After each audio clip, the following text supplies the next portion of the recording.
ഒരുപാട് നാളത്തെ പ്ലാനിങ്ങിന് ശേഷം ഇന്ന് ആദ്യമായിട്ടാണ് ഓഫീസ് ടീം ഒരു ഫാമിലി ഔട്ടിങ്ങിന് പോകുന്നത്. പല തവണ ഡേറ്റ് ഫിക്സ് ചെയ്തു, സ്ഥലങ്ങൾ ഫിക്സ് ചെയ്തു, പിന്നെ ക്യാൻസലാക്കി. അവസാനം ഇന്ന് ആ ദിവസം എത്തി. മംസ ബീച്ച് പാർക്ക് ആയിരുന്നു ഞങ്ങളുടെ ഡെസ്റ്റിനേഷൻ. ഷാർജ ദുബായ് ബോർഡിലുള്ള വളരെ ബ്യൂട്ടിഫുൾ ആയിട്ടുള്ള പ്ലേസ് ആയിരുന്നു. ഈവനിങ് ടൈം ഭയങ്കര തണുപ്പായിട്ട് നിൽക്കാൻ കൂടി പറ്റുന്നില്ലായിരുന്നു. ടൈം കഴിയുന്നതനുസരിച്ച് തണുപ്പ് കൂടും നേരത്തെ ഞങ്ങൾ അറിയായിരുന്നു. അതുകൊണ്ട് അതിനുള്ള ഫുൾ സെറ്റപ്പിലാണ് ഞങ്ങൾ വന്നത്. കുട്ടികളെല്ലാവരുടെയും മുഖത്ത് ആ ഒരു സന്തോഷം ഉണ്ടായിരുന്നു. ഞങ്ങളും കുറേ നാളത്തെ പ്ലാൻ നടന്നതിൻ്റെ ഒരു സന്തോഷം ഞങ്ങളുടെ ഫേസിലും ഉണ്ടായിരുന്നു.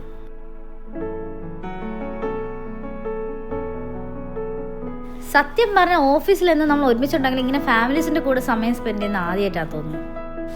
ഇന്നത്തെ സ്പെഷ്യൽ ഹോം കുക്ക്ഡ് ഫുഡാണ്. എല്ലാവരുടെ കയ്യിൽ എന്തെങ്കിലുമൊക്കെ കൊണ്ടുവരണമെന്ന് പറഞ്ഞിട്ടുണ്ടായിരുന്നു. ലിസ്റ്റ് ഉണ്ടാക്കിയിട്ടുണ്ടായിരുന്നു. അതനുസരിച്ച് എല്ലാവരും കൊണ്ടുവന്നിട്ടുണ്ടായിരുന്നു. സത്യം പറഞ്ഞാൽ മംസാബാജിൻ്റെ ഒരു പ്രത്യേക വൈബ് ഉണ്ട് കേട്ടോ. Beach side, open ground, kids play area, അങ്ങനെ എല്ലാം കൂടെ ഒരുമിച്ചുള്ളൊരു സ്ഥലം. എല്ലാവരും അടിപൊളിയായിട്ട് എൻജോയ് ചെയ്തിരുന്നു. ബീച്ചിലേക്ക് ഇറങ്ങി ഞങ്ങൾ കുറച്ചധികം എൻജോയ് ചെയ്തായിരുന്നു.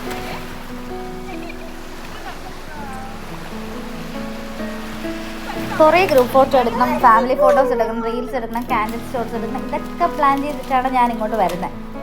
പക്ഷെ ഇവിടെ എത്തിയപ്പോൾ ഇതൊന്നുമല്ല നടന്നത്.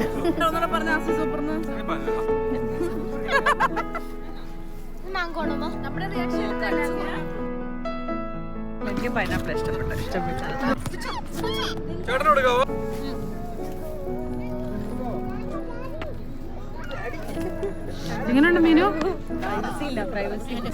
ആശയോട് സാലഡ് സൂപ്പർ.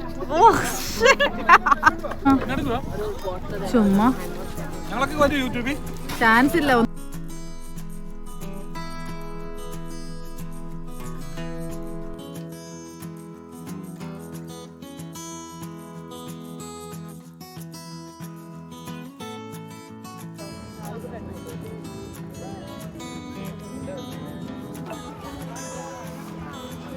അവിടെ ഒറ്റയ്ക്കിരുന്ന് കഴിക്കണം.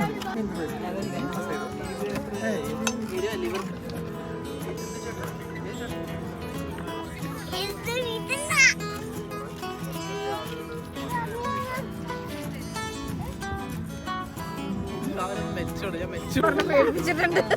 അത് റീവി ആയിട്ട് കൊട്ടിക്കപ്പോ തോന്നണം.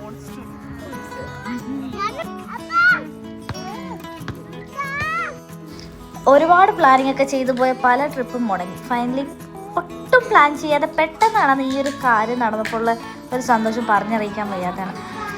പലതരത്തിലുള്ള ഫുഡ്, അത് ആ ഒരു സിമ്പിളായിട്ടുള്ള ഒരു ഔട്ടിങ്, പ്രത്യേകിച്ചൊരു എക്സ്പെൻസ് ഇല്ലാത്തൊരു ഡേ, അതൊരു പ്രത്യേക ഒരു ഫീലിങ്സ് തന്നെയായിരുന്നു.